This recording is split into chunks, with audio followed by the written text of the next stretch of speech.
Ben Adıyaman Besli'den geldim Van'ımıza. Van memleketimiz çok iyi, insanları çok iyi. Allah razı olsun. Bizi çok güzel karşıladılar. Bir depremzede olarak. Yani duygularımı anlatamıyorum. Çok acı içinde geldik. Soğuk, kar, kış, hani sallantı. Bilmiyorum. Bizi transitle Adıyaman'a geldiler, aldılar. Hani insanlarımızdan Allah razı olsun. Van memleketimizden Allah razı olsun. Hem depremzadene. Hem dixwazin ki milletê me, ciwanê me harîkariya me bikin. Em jî Xwedê lê razî be, HDP binasî, Xwedê lê razî be. Em hatine çok teşekkür, zer teşekkür dikin. Em spas dikin. Em gel wana zer spas dikin. Yardıma wan. Pengît me malbata me em bîst kufetin. Em Antep'e hatine yardıma xweş tane me Allah razı olsun. O anki tarifi yani anlatmak gerçekten çok zor bir şey. Öyle bir sallandık ki, öyle bir gitti ki o kadar eşimiz, dostumuz, akrabamız genel olarak yani acımız çok yüksek. Yani bir hayalet bir şehire döndük. O anki yani o acıyı anlatmak yani mümkün değil. Yani. Nasıl anlatsam size? Yaralılarımız, ölülerimiz, cesetlerimiz yani hiçbir şey düşünemedik. İnsan kendi canından başka hiçbir şey. Ayakta kalan binaları görseniz yani işler acısı. Acımız gerçekten çok büyük. Allah herkesin yardımcısı olsun. O anda insan ölümü daha iyi hatırlıyor. Gerçekten çocuklarımızı dışarıdan çıkarttığımızı ben kendi şahsım bilmiyorum. O gece kendi imkanlarımızla hatta 3 gün boyunca kendi imkanlarımızla beslendik. Yetersiz kaldı, ekmekler yetersiz kaldı, gıda eksik kaldı, su yoktu. Biz 3 gün su içemedik, 3 gün yemek yiyemedik. Ve Van'da bize yardım geldi. O gece saat 1'de Van'da gelen ekmekle sularla biz karnımızı doyurabildik. Biz 2 gün 3 gün dışarıda kaldık. Zaten o ilk depremde, o sallantıda biz hep kendimizi sokaklara attık. Petrollere sığındık. Çocuklarla kar, kış, soğuk hepsi üst üste. Üstümüz ayak terlik, yanlayak. Xwedê ömrem te nebî. Xwedê me tu yardım nedaye. Xwedê me xwe imkana imkana xwe me me halda. Em hefteyekê devreman. Em hundirê parka daman. Me agir vêxist. Tazî rût. Em cemî din paşê me berê xwe de wane em hat newanê.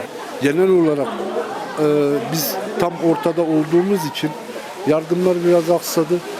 Ama ondan sonraki yardımlar yani inan ilçelere sığmadı. Yardımlar tabii ki daha önce gelmesi lazımdı. Helikopterlerle bilmem neler ama onlar bayağı bir aksama oldu. Bir nevi yani. Daha sonra da oradan 3 gün sonra bizi Van'a getirdiler.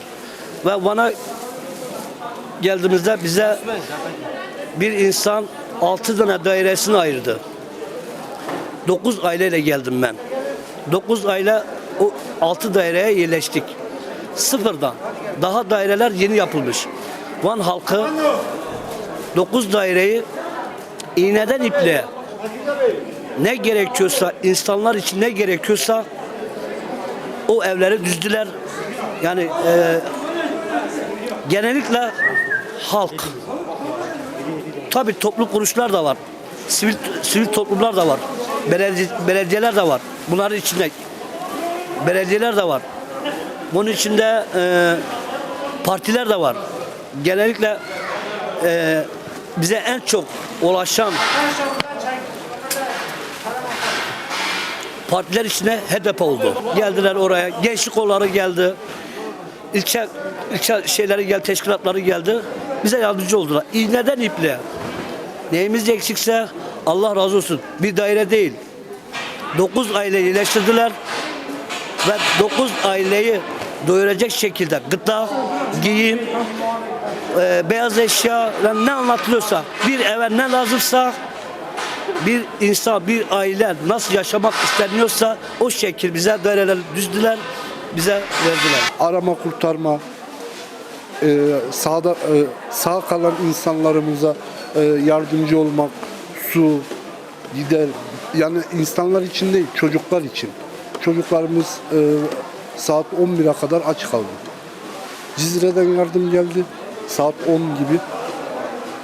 onun yardımıyla biraz ayakta kaldılar. Yani onun 3'te biri yardım alanında. Kendi çabamızla biz battaniyelere sarınıp petrollerde oturduk. Yani 3 günden sonra geldi. Zaten 3 günden sonra da biz Van'a geldik. Van'a bizi getirdiler. Transitle Van'dan Adıyaman'a yardım gelmişti. Bizi transitle alıp Van'a getirdiler bizi. Allah razı olsun, bizi o soğukta, o karda, kışta kurtardılar. Getirdiler, sığındık, ev açtılar, kucak açtılar bizi. Allah razı olsun hepsinden. Xwedê keşin abi, Xwedê saat 4 sivê da bî, her kesê ancak o kurtarmış ki. Evvela em binê da bûn, em kiracî ne, Xwedê vekîle, Xwedê em xelas kirin yani. Em hatin yani yardımya devletê neget ama. Eyvallah. Tu nebûne nebûne yardımcı. Ne çadır, ne battaniye, ne soba, me tu harikari neydi. Eyvallah. Dışarıda ateş yaktık. Kendimiz bir çadır buranla çektik. Mahalle, eş, dost, ayakta kalan, sağ kalanlar geldiler orada.